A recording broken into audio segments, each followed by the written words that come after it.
How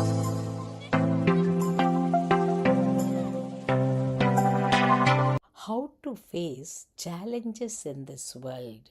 The Lord is compassionate and gracious, slow to anger and abounding in love. Psalm 103 8.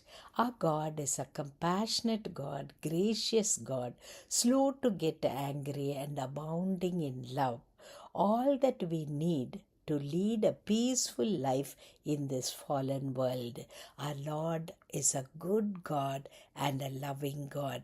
Let this very thought makes us live a victorious life in this fallen and world where we are not able to see any kind of love.